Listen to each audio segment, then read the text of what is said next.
Tansi, Ani, hello. My name is Carol Jirma, and my spirit name is Windwalker Woman. I'm of mixed heritage. My mother was English, and my father was Scottish and Plains Cree. My grandfather, Archie Anderson, enfranchised after fighting in the Boer War. So my father and his siblings were not status Indians like their cousins, aunties, and uncles were. They did not live on the reserve and were not required to attend residential school. In 1985, the Indian Act was revised, and after that, my siblings and I attained Indian status and are now citizens of George Gordon First Nation in Saskatchewan. Today I'm going to tell you some of my story about reclaiming my Indigenous heritage, and in particular, why I drum.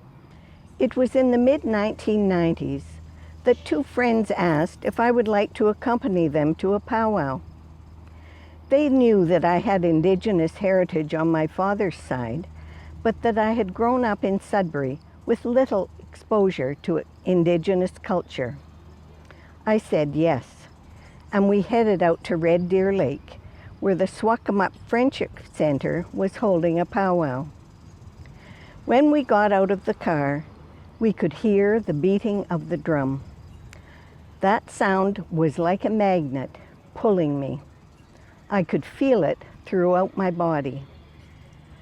When we reached the clearing, we saw several large drums in the center, with men seated around them, each group taking turns drumming and singing. A few women stood behind and sometimes joined in on the singing. I wondered why only men were drumming, because I felt a real connection and that this was something I might like to do. Every summer after that, I made sure to attend at least one powwow. After I retired, I decided it was time to find out more about my Indigenous heritage, and I took some Native Studies courses at the University of Sudbury. I attended an event at Laurentian University where the Grand Chief of the Assembly of First Nations was speaking. Before he started to speak, a group of women in long skirts and carrying hand drums walked onto the stage. They introduced themselves and proceeded to drum and sing the welcome song to welcome the chief to Sudbury and Laurentian University. Once again, I felt that pull of the drum, and the feeling that I should be drumming was very strong. Shortly after that, a young woman in my class asked if I was interested in attending a drum making workshop. I immediately said yes. My sister Shirley and I attended the workshop that was led by an Anishinaabe elder, Isabel Mewasagi from Serpent River. Isabel provided all the materials that we needed and showed us how to stretch wet deer hide over a round cedar frame and then lace it together at the back. This is one of those drums. You can see the back there. As we worked, she provided teachings about the drum. We learned that women had originally gifted the big drum, also called the grandfather drum, to the men, but that some younger women were beginning to drum at the big drum as well.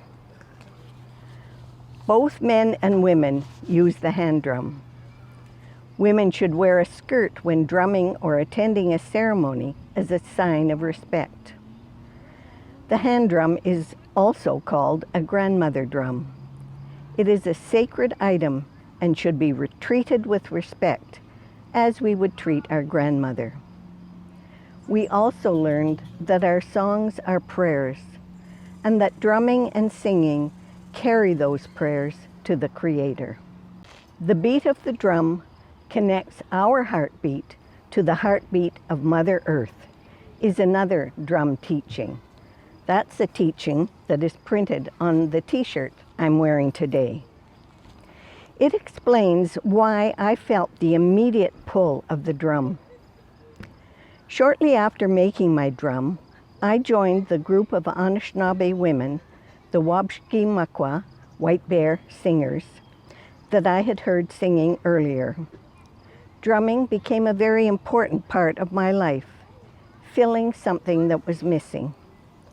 I made some good friends and learned more about Indigenous culture from women who had grown up with it.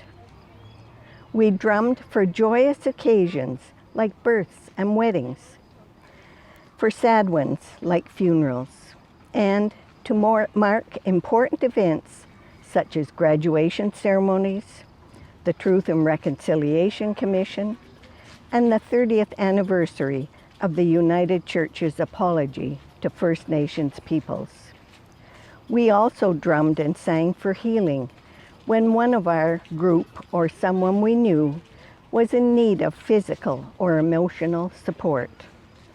The drum is a very important part of Indigenous culture and spirituality. You'll now see a video of my sister Shirley Taylor and me drumming and singing the welcome song at the St. Peter's National Indigenous Day service in 2020. This song was taught to us by Maggie Paul, who is a Passamaquoddy. It was given Anishinaabe words by the late Sarah Ganawabi, who is a longtime member of our group.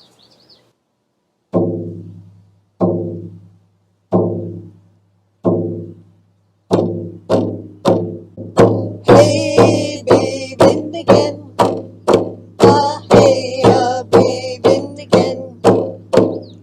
Hey, babe, in again. Shemmy Quitch, Kabashayan, Kabashayan. Hey, Kabashayan. Miigwech for listening. Bama P. See you.